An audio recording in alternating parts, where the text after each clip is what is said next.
Let's be real for a second. How many of you are watching this right now, feeling completely trapped? You're working harder than ever. You're investing more than ever. You're doing everything right, according to the old playbook.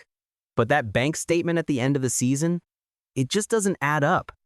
The dream of working your own land, of being your own boss, it's starting to feel like a lie that's costing you everything. You're not alone. In fact, you're in the majority. The system of growing commodity crops, corn, wheat, soybeans, is fundamentally broken for the small to mid-scale grower. It's a game of microscopic margins, controlled by global markets, chemical companies, and massive conglomerates. You're not a farmer in that game. You're a price taker. And the prices you're being given? They're designed to keep you on the treadmill, not to let you build a life. But what if you stepped off the treadmill? Not by quitting farming, but by changing the game entirely? I'm not talking about a side hustle. I'm talking about a fundamental shift in strategy. While 99% of growers are fighting over pennies per pound in a crowded, brutal market, a savvy 1% are quietly making dozens of dollars per pound in markets that are begging for supply. Today, we're going deep. This isn't a surface-level list. This is a 30-minute masterclass on the economics of escape. We're going to dissect 4 lucrative categories, explore 19 specific crops, and talk about the mindset and markets that make this not just possible, but probable for anyone with some land, some grit, and a willingness to learn. This is your roadmap out of the commodity trap. Why the old model is a dead end, and it's not your fault. Let's break down the brutal math. The average net profit per acre of corn in the US hovers around, well, it fluctuates wildly. But let's say between $150 and $300 in a good year. That's after all your inputs: seed, fertilizer, chemicals, diesel, equipment, wear and tear, labor. To make $50,000, you need over 200 acres. And you're one drought, one pest outbreak, one trade war, tweet away from that profit evaporating. Contrast that with the model we're discussing. Profit isn't measured in dollars per acre, but in dollars per square foot. It's not about what the Chicago Board of Trade says your bushels are worth. It's about the direct value you create for an end customer who's thrilled to pay for quality. The secret isn't working harder on the wrong thing. It's working smarter on the right things. And the right things are defined by 3 rules. 1. High value per unit weight. Selling by the pound, not the ton. 2. Growing demand. Limited supply. Tapping into trends where domestic growers can't keep up. 3. Direct relationship potential. Selling to chefs, herbalists, boutiques, and consumers, not to a grain elevator. This is the foundation. Now, let's build the house. Category 1. The superfood and miracle plant boom. This isn't just a trend. It's a permanent shift in how people eat. The global health and wellness market is worth trillions. And these consumers don't want dusty pills from who knows where. They want traceable, potent, cleanly grown superfoods. You can be their source. Moringa oleifera, the miracle tree. We mentioned it before, but let's go deeper. Its leaves have more vitamin C than oranges, more calcium than milk, and more potassium than bananas. It's a tropical plant, but it can be grown as an annual in cooler climates or in controlled environments. The market is fragmented. You can sell dried leaf powder, tea-cut leaves, or even fresh leaves to local ethnic markets.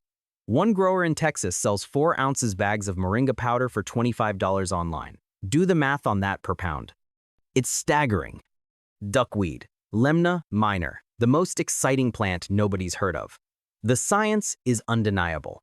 NASA studied it for closed-loop life support because it grows exponentially. It's not just protein. It's a complete protein with all essential amino acids. Markets? Premium aquaculture feed for shrimp and fish farms, desperate for sustainable options. Plant-based protein powder for human consumption. Livestock feed supplement. The infrastructure is the hurdle you need: ponds or deep water culture systems, but the yield per square foot is possibly the highest on Earth. Stevia, the sweet escape. The sugar replacement war is won, and stevia is a champion. But most commercial stevia is a highly processed extract. The emerging market is for whole leaf stevia or green stevia powder, the less processed, clean label option favored by health purists. Growing it is straightforward. Post-harvest processing, drying, milling is key to quality. You're selling to small batch food producers, tea blenders, and directly to consumers online. Category 2. High-value culinary herbs and spices. This category is the chef's secret garden. Walk into any high-end restaurant. Their menu brags about the local farm their heirloom tomatoes came from. But their herbs? Too often, they're wilted, imported, and flavorless. This is your wide-open door. Chefs are artists, and a chef with a direct line to a grower of unique, fresh, potent herbs is a happy and loyal chef. Sichuan pepper. The Ma sensation. It's not hot. It's Ma, a tingling citrusy numbness. Authentic Chinese cuisine demands it. So do modern fusion chefs. The dried husks, not the seeds, are what sell for $40, $80 lb. It's a hardy shrub, but patience is key. It can take 2 to 3 years to establish good yield. You're not competing with commodity pepper. You're providing an experience. Lovage and cilantro. The flavor workhorses.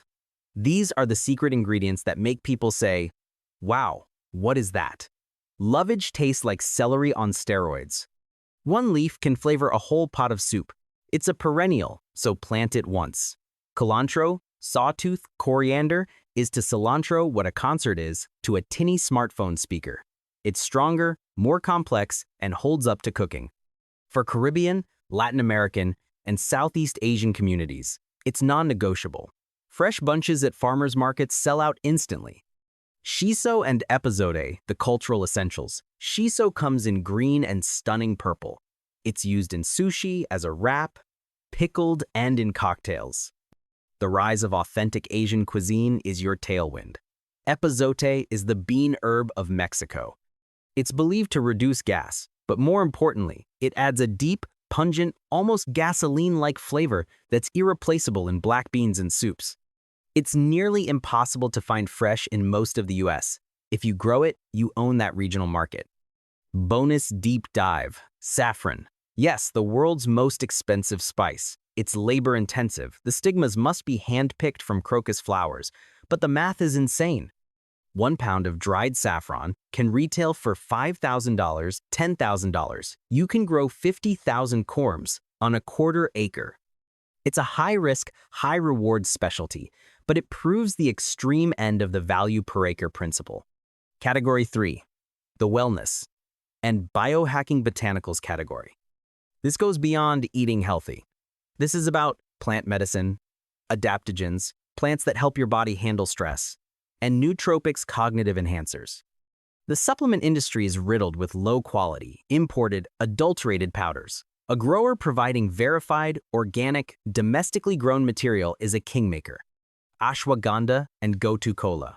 The stress and brain duo. Ashwagandha is an adaptogen titan. The market is saturated with cheap Indian root powder. Your play? Grow Withania somnifera organically and sell not just the root, but also the rare leaf extract, which is gaining scientific traction. Go-to cola is called brain food in Ayurveda. It's used in premium skin creams for collagen and cognitive supplements. Selling a clean, potent powder directly to boutique supplement formulators can command $50 plus lb. Tulsi and Yapan holly, the sacred teas. Tulsi, holy basil, is a fragrant, sacred basil used for stress and immune support. It makes a beautiful therapeutic tea. You can sell it dried or as live plants for gardeners. Yapan holly is our North American treasure. It's caffeine-rich like tea, antioxidant-rich like green tea, and it's naturally drought-resistant and pest-free. You're selling a story, a sustainable, pre-colonial, resilient caffeine source as much as a product. Craft Yapan tea companies are searching for reliable growers.